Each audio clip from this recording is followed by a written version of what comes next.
বাংলাদেশের ব্যাংক খাতে ঘটেছে এক বড় পরিবর্তন।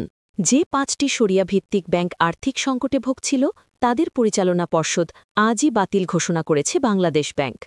কি এমন ঘটল যে একসাথে ৫টি বড় ব্যাংক হারাল তাদের কর্তৃত্ব? চলুন বিস্তারিত জেনে নিই আজকের এই গুরুত্বপূর্ণ খবরে। একীভূতকরণের লক্ষ্যে আর্থিক সংকটে থাকা শরিয়া ভিত্তিক ৫টি ব্যাংকের পরিচালনা পর্ষদ বাতিল ঘোষণা করেছে বাংলাদেশ ব্যাংক। কেন্দ্রীয় ব্যাংকের প্রস্তাব এবং আর্থিক প্রতিষ্ঠান বিভাগের সুপারিশের ভিত্তিতে এই সিদ্ধান্ত গ্রহণ করা হয়েছে। বুধবার ৫ নভেম্বর ব্যাংকগুলোর ব্যবস্থাপনা পরিচালকদের চিঠি দিয়ে এই সিদ্ধান্তের কথা জানিয়েছে কেন্দ্রীয় ব্যাংক।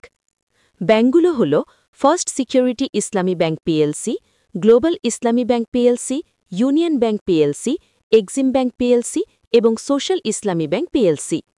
পৃথক পৃথক চিঠির মাধ্যমে বাংলাদেশ ব্যাংক সংশ্লিষ্ট ব্যাংকগুলোকে জানায় এই ৫টি ব্যাংক এখন থেকে ব্যাংক রেজলিউশন অধ্যাদেশের অধীনে পরিচালিত হবে। বাংলাদেশ ব্যাংকের একজন ঊর্ধ্বতন কর্মকর্তা জানান, এসব ব্যাংককে একীভূত করে একটি নতুন সরকারি মালিকানাধীন ইসলামী ব্যাংক গঠনের সিদ্ধান্ত হয়েছে। প্রস্তাবিত নতুন ব্যাংকের নাম হবে সম্মিলিত ইসলামী ব্যাংক।